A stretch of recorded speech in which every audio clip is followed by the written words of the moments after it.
Guys, welcome to another edition of Sales Wisdom Podcast. We have Brandon Short with us. He's co-founder, CEO at Groundswell. We're going to talk GTM, product-led sales, product-led growth, SaaS, AI, everything in between. Brandon, welcome to the pod. Tell us a bit more about yourself and Groundswell. Cool. Thanks for having me on, Charles. Yeah, we're gonna hit the buzzword bingo today on this episode. Yeah, appreciate you having me on. Excited to jam with you. Yeah, I'm a co-founder and CEO of a company called Groundswell. Right now, we're focused on product-led sales companies, and we're using generative AI to help companies find leads to go after and write emails and do a lot of this stuff automatically. And I'll say upfront, I don't think that AI is replacing salespeople. I don't think PLG is replacing salespeople, but I do think that PLG will be adopted across most companies, but it's not either or. I think it'll be both sales and PLG. And same thing with AI. I think, the kind of cliche that I keep coming back to is AI is not going to replace salespeople, but salespeople that use AI will replace salespeople. Love it. So that's my take. I've been an SDR, I've been an AE, I've been a sales manager, a VP of sales. This is my second company.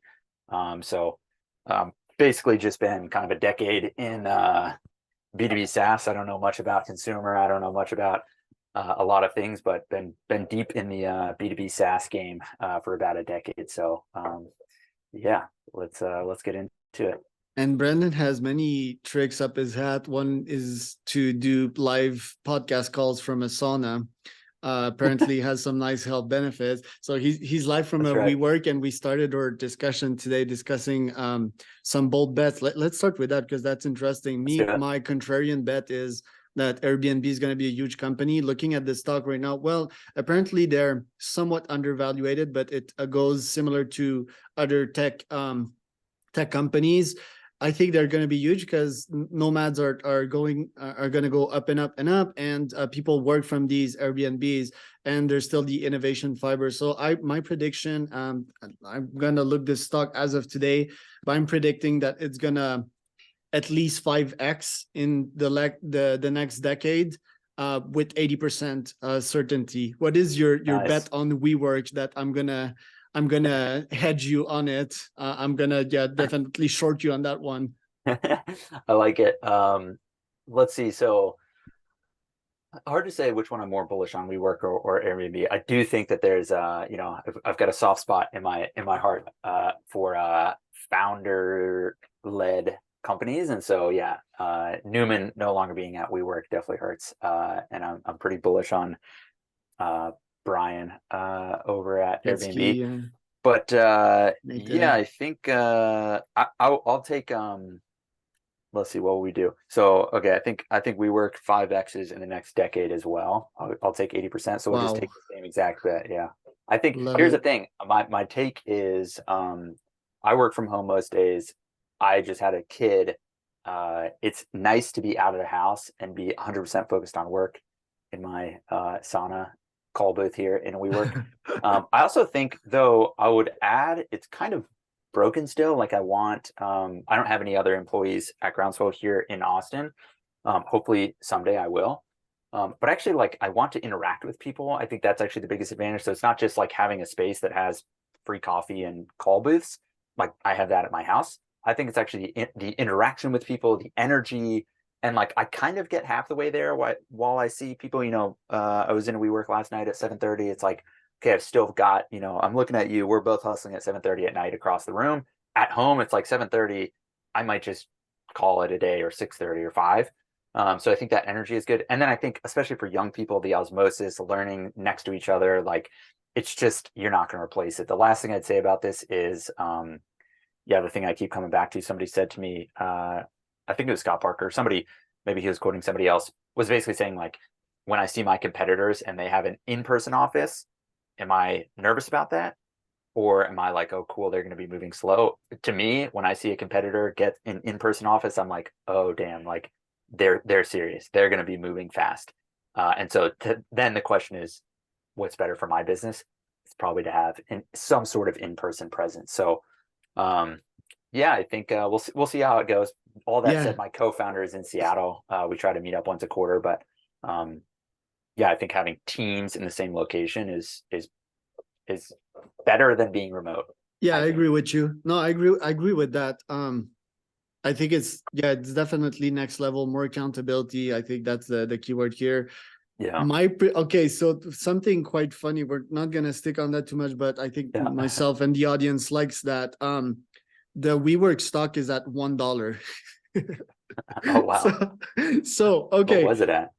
It was at, I'm converting in Mexican pesos because it's not giving me the USD somehow, but it was 13 times higher than that when they IPO'd.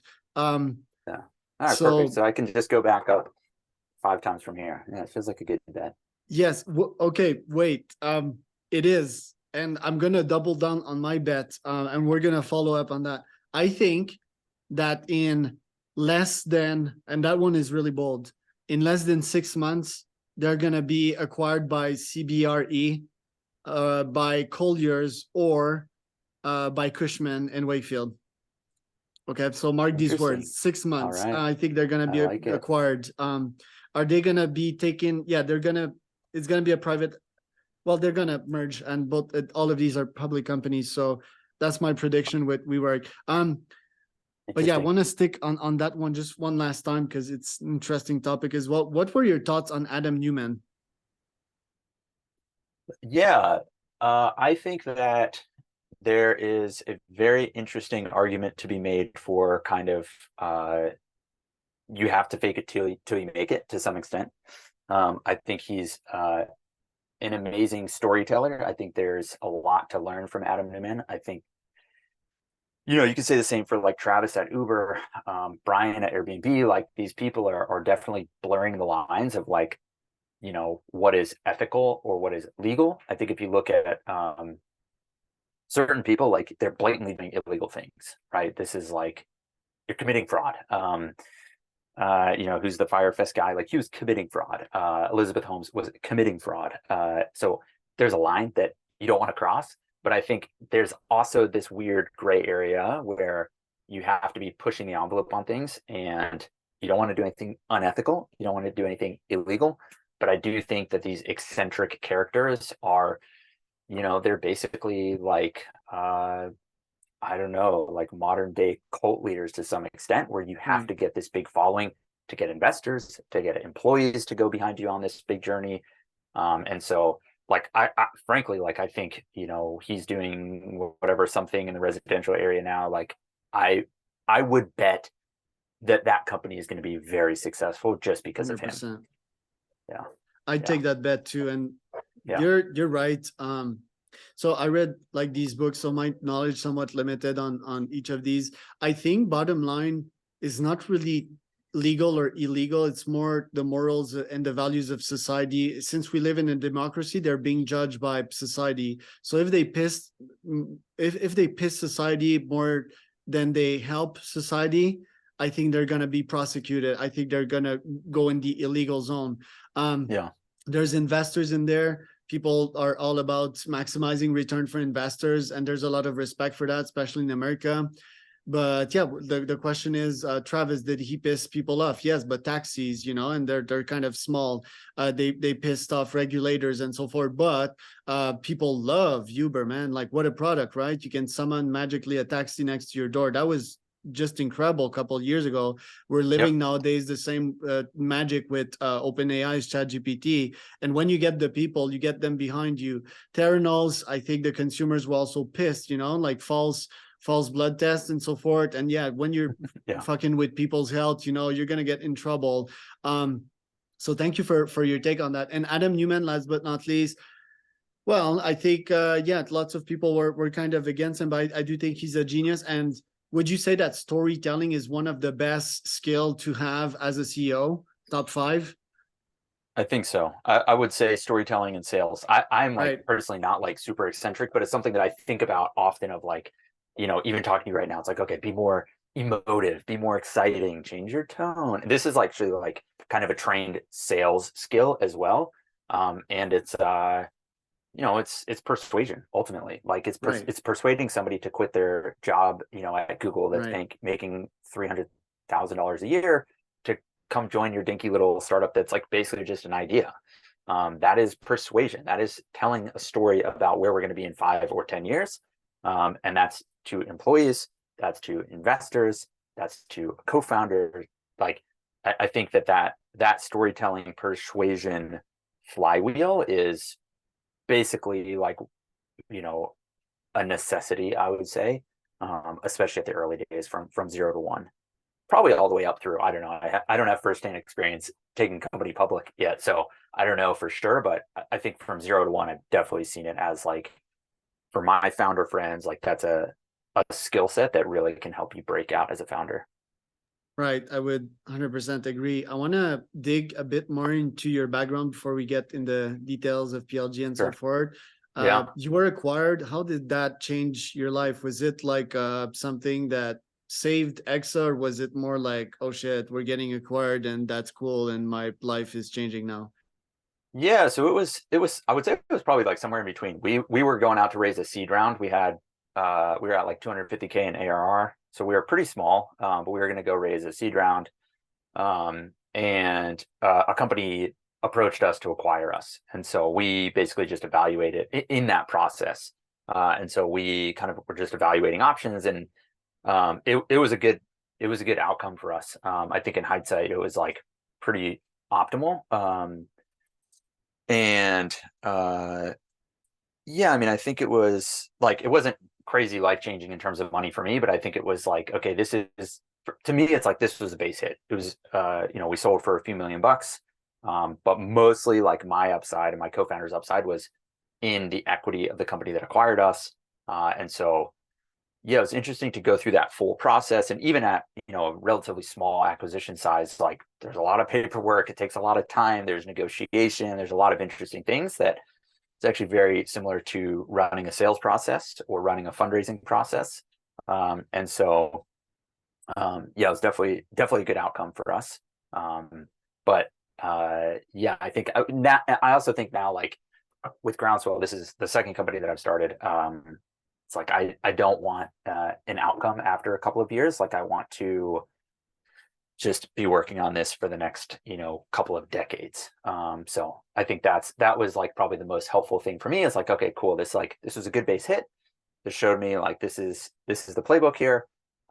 These are mostly like 99% of the things that I learned are like things that I made mistakes on. It's like, okay, avoid those potholes in the future. A couple things I did pretty good. And then, okay, let's start fresh with this one and go for the big swing. So yeah, it was a fun outcome. Kind of a stepping stone, if you want, that led you Totally. to TRE, the revenue engine. Tell us a bit more about that one, and what was the difference between that one and Exa? Because yeah, that was more just that consulting. sometimes they have you sign NDAs, or not NDAs, but like non-competes. Okay, so that one was more consultings, no real execution, kind of. Yeah, there was no software. That was just kind of like, I was consulting and advising for some companies, and so that was more just like a company to do that work through. Yeah. Right. And then obviously Groundswell, which is today's company. Briefly, can you mention your role in GTM Fund? What's the dealio here? Are you like, you have like 2.5% of a whole fund that someone is managing? What's up with that one? Yeah, it's definitely not 2.5%, but I was an LP, so I just cut a check into GTM Fund, which is a fund run by Max Altschuler and Scott Barker, who I've known for many years. And they're a relatively small fund that does checks into companies at the early stage mostly. And it's a very strategic check. Their value prop, their product as a VC is providing founders with go-to-market resources. So that's hiring go-to-market people, but also like, connecting you with a marketer or a head of sales to learn more about how to do sales better. I would say, and then that was before I started Groundswell. Then when I started Groundswell, GTM Fund invested in Groundswell. So they're actually an investor of Groundswell. So I've, as an LP, invested in them, and now been one of their portfolio companies. And I would say like they're probably, if not the most, one of the most kind of highest value to dollar ratio on our cap table. Right. It's really impressive and a really good concept. It's like Ontario teachers pension fund, for example. Well, they're teachers, but do they really provide any value? No. It's yes, it's similar people with similar risk profiles and so forth. Now we're doing that, but for sales. And does the fund invest mostly in sales-based companies as well? Because that also there's multiple network effects, right? Similar salespeople, these people can advise on if a startup investment might be good or not. Then they provide sales expertise, so like it's a lot of momentum basically. So do they invest mostly in sales SaaS? It's across the board actually. So they invest, they're agnostic to what industry it's in. They definitely do a lot of GTM tools like Groundswell, but they do a lot of tools outside of that.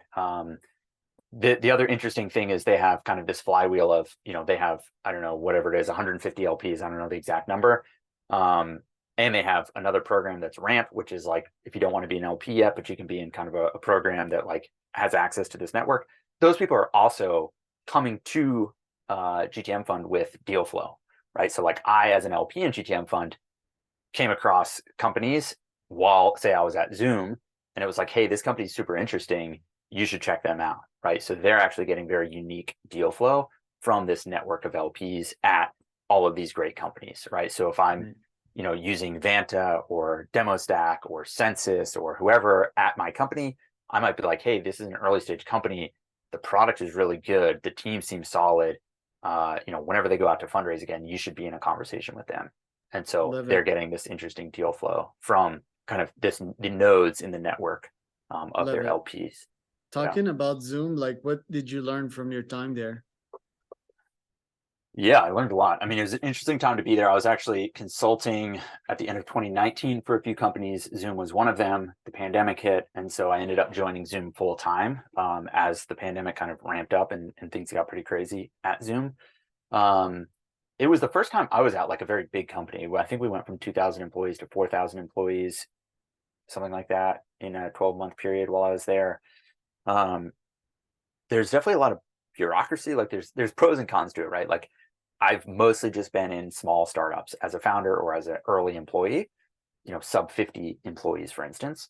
And yeah, large companies can be tricky for me where I want to, put a new field into Salesforce to help the BDR team. And like, I would have to build out a deck and present to a community, to a committee, and it would take many weeks. It's like, to a certain extent, it's like, I probably just don't even want to mess with trying to get a new field in Salesforce. So I think that was one of the challenges. I think the upside is like, there's definitely a lot of smart people there. It's interesting to see how a company works from the inside. So for me, it was like, oh, I have to present this deck about buying a new software. And here's the matrix of these 3 different competitors, the pros and cons of it, the different pricing, presenting it to a committee. Now, as a seller, as a founder selling, that's in the back of my mind. It's like, okay, I'm selling to, Zoom or whoever, whether it's a public company or just a large company. And so I'm like, oh, I've seen behind the curtain of how these organizations work. One, it's okay, these things are going to take time. It's going to be slow. But 2, like there is a process, there's a reason for all of this, and you have to kind of fit within their process. And so it's helpful for me to like navigate org charts of that scale, having been in one of those. So that was like selfishly a good experience for me from that perspective. And then the last thing I'd say is like just Zoom in general. Like Eric was an amazing leader. I didn't interact with him that much even, but like you could tell even just in an all hands, like his authenticity. And, I remember when we joined, it was like any book that you wanted to buy, you could expense it. It was like, we want to encourage behavior of learning for your job or outside of your job. So like, I want to learn how to cook. I can buy a book on cooking. I can expense it to Zoom. So I think this, like, kind of from the top down, was a really interesting way to create an ecosystem, really, of people that were like eager to learn. And sometimes it would benefit Zoom as a business, but like other times it was just making people happy as employees of Zoom, and so they're going to stick around Zoom longer. So yeah, I would definitely say all in. It was a great experience being there. Yeah, and I learned a lot just from listening to you. I'm gonna make a quadrant of my business after we're done here and include it in a slide or something. Nice. And yeah, the bureaucratic side, I mean, stuck a bit less rather than the lessons to build that kind of business. So thank you for sharing. Now, Groundswell, tell us a bit more about what you guys do. Yeah, so that was a little bit inspired by my time at Zoom, and talking to a bunch of other companies that have a free product. So right now, the focus for us is helping companies that have a PLG motion, bottom-up motion. Basically, you can just sign up and start using the product. There's a bunch of data in that of people signing up. It's actually not trivial to get that data in front of salespeople, and to build workflows off the back of that data. So that's what we've been working on for the past year and a half or so, is building kind of the infrastructure layer to be able to work with a company, plug into their systems, and then very quickly be able to start surfacing up interesting leads, based on who's signing up. We're doing some enrichment stuff with that. We're doing basically sifting through tons and tons of data to cut through all of the noise and find the signal within that noise and just bubble that up to reps or add them into sequences. We can talk a little bit about the generative AI stuff that we've built in the last couple of months. Yep. But that's where we're at today, is like any company that's a software company that has a bottoms up motion and salespeople. This category is product-led sales. Those are the type of companies that we're working with today. Tell us a bit more about product-led, because I read the product-led book. I was quite bored by it, but I agree very much with the principles of it, which is pretty logic, which is that people buy stuff that is valuable for them. And if you build the most value to them, vs pushing something or inventing value on something that is not that valuable, well, I think if people enjoy your product and you push it, that when you let the product kind of sell itself, but with a layer of sales, which you might want to talk about, I think you're going to get a crap load of sales. A good example was kind of the iPhone, obviously, and products that we love that we consume on a daily basis. This Shure microphone, for example, I use for the podcast, and that a bunch of other great podcasters use. Tell us a bit more about PLG, and basically if sales is still a useful stack on top of that. Yeah, totally. So I think the way that buyers buy has changed over the last few years. I think consumers want to try things before they buy them. You see this with anything, a mattress company that offers a 100-day free return. There's many examples of this in our daily lives, that like you can try something before you have to buy it. Or there's, basically a return policy that's very generous. I think this is just kind of slowly, this is pretty classic, like B2B follows 10 years behind B2C. And so we've seen this in the consumer side of things. Now we're starting to see this in the B2B side and the kind of consumerization of IT. So companies like Zoom or Loom or Figma, Notion, Airtable, that lend themselves to an individual at a company using the product for free, but you don't need an enterprise or commercial license across that company to start using software. I think we're going to see this more and more in the years to come. I don't think PLG is going to plateau or shrink from here. I think PLG is only going to grow. And I think, I wouldn't say this is contrarian of me to say, but like, I think most companies in 5 years will have both a PLG motion and a top-down sales motion. Again, like, I don't think it's replacing salespeople at Zoom. You can sign up and start using Zoom very, very easily. Now, they also have other products that I didn't even know existed until I joined them full time. And they also have procurement. They have, if you're buying a $300,000 Zoom license, like, you're not just going to swipe a credit card. So there's a bunch of different things, especially in changing behavior. If you're switching off of a platform, where it doesn't matter how good the product is, at a certain point, you need humans in the loop to help guide people in that buying process. And especially when you get into a more complex product where it's touching many workflows, salespeople are not going to be replaced by some PLG motion. Now, all that said, I do think that more and more companies are going to start adopting PLG. It's going to become, I think of it basically just the same as 10 years ago, companies started doing white papers, and you could download a white paper and that would show intent It's like, hey, somebody at, IBM signed up for my white paper on AI sales. Maybe I should go reach out to IBM. They're maybe curious about what we do at Groundswell. I think of PLG in the same way. It's like somebody signed up and started a pilot with Groundswell at IBM. Maybe they're interested in actually having a sales conversation with me or using this for many of their reps or whatever. So I see it as more of just kind of like a lead gen. Now, some of that is going to self-serve into revenue, but I think that that's where when you layer on salespeople, which is hard to do, but when you layer on salespeople on top of that PLG motion, that's where the real unlock is, to be able to say, IBM is a really big company. It's a big deal size for us. Let's have a salesperson reaching out versus, if it's a 2-person startup that signed up, like maybe I don't need a salesperson trying to upsell a 2-person startup. That doesn't make sense. Right. You and I would need to do a round 2 because you opened many doors with your last comment, but briefly, one, I think that product tours are never efficient, 95% of the time. 2, I think that humans are also probably 80% of the time inefficient in touring the product. So there's huge opportunities on these 2 fronts. Obviously, the low-hanging fruit is humans.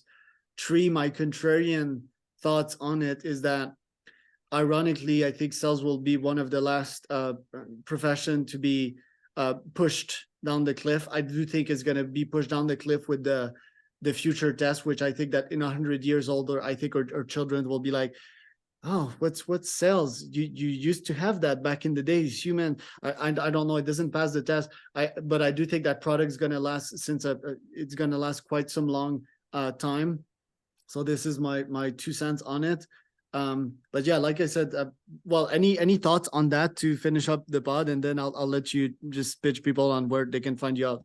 Yeah, sure. So I would say the cliche thing that I say is like, AI is not going to replace salespeople, but salespeople that are using AI will replace salespeople. I think that's probably right for the next, I don't know, at least 5 or 10 years. And I think it's also hard to say like AI replacing sales. It's so broad. I think there's little parts of the job to be done of a salesperson, like, outreach and sales opt and sales engagement, this whole category, Apollo, et cetera. Like, is that replacing salespeople or just making them more efficient? I think it's just making them more efficient, but maybe you don't have to hire as many headcount. Gong recording a conversation and giving you a recap email with next steps already pre-built for you. Like, I think that's just augmenting what a salesperson was doing manually. So that's what I see as like, obviously I'm biased here. I'm building in this space, but also like I'm building this space because I believe that the future is, these co-pilots that ride alongside salespeople. And so that's why for prospecting, that's what we're building, is an AI co-pilot for prospecting. And I think that this is going to be kind of the future of like a salesperson has this little, assistant or intelligent, sidekick effectively, that's just constantly sweeping and saying, hey, you missed a couple leads here, or hey, you forgot to do this recap email, or hey, I heard, I listened to your call from yesterday and you talked too much in it. Right. You went on a ramble. You should be asking them more qualifying questions and asking them more about the pain, or whatever it is. Or hey, I pre-drafted this email for a cold outreach for you. I think it'll be successful based on, a bunch of data in your CRM. These sorts of little things are going to be, in my opinion, the future of what a salesperson 5 years from today looks like, where they're working with AI as a tool in their kind of arsenal. Yes, it will shift more towards demo and helping someone rather than, and that shift we've already seen probably 80% of it in the last couple of years. Yes. You and I talked about persuasion. So persuasion is this broader category which can be used more as a CEO and an entrepreneur. We're going to also see that. And last but not least, I do think we're overestimating the speed of AI progress and underestimating the speed of the brain growth process, because our brain are very much growing during that time. I'm not sure about you, but I can feel my brain growing by the day with ChatGPT helping me. I will certainly book a demo with Groundswell. Where can I go to do so? Yeah, so just check us out, trygroundswell.com. There's a little video on there. There's a video, just a 2-minute Loom video of me walking through the product. So check that out. And reach out to me on the website or find me on LinkedIn, connect with me if anyone's listening. Always down to jam on PLG, product-led sales, AI and sales. And I appreciate you having me on, Charles.